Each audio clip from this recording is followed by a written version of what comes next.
Brian Molefe. Brian Molefe denied allegations that he terminated negotiations with Glencore without going back to the board.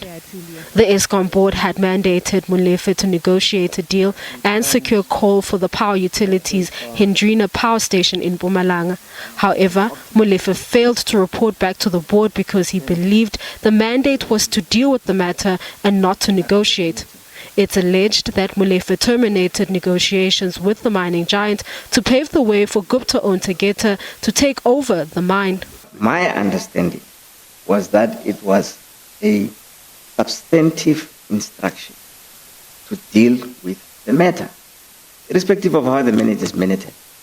My understanding was the board would not come to me and say, go and find out what happened here and come back and report to us. The mandate was, so the dynamic interpretation, not the literal interpretation of those words that are in the minute. The dynamic interpretation that I gave to the minute was deal with the matter.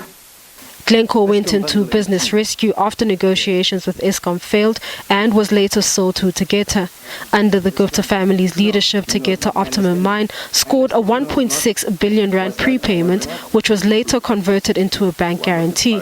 And penalties amounting to 2 billion rand were slashed to 250 million rand once Tegeta had purchased the mine. This is despite Molefe earlier issuing summons to collect on the penalties while the mine was still owned by Glencore.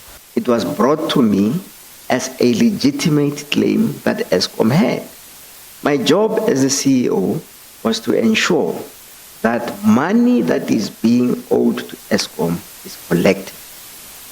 That is why I gave instructions that if needs be, we must issue summons. It is alleged Molefe also forced Exxaro out of renewing a coal supply contract to pave the way for Tegeta. Balenhle Mthethwa, SABC News, Johannesburg.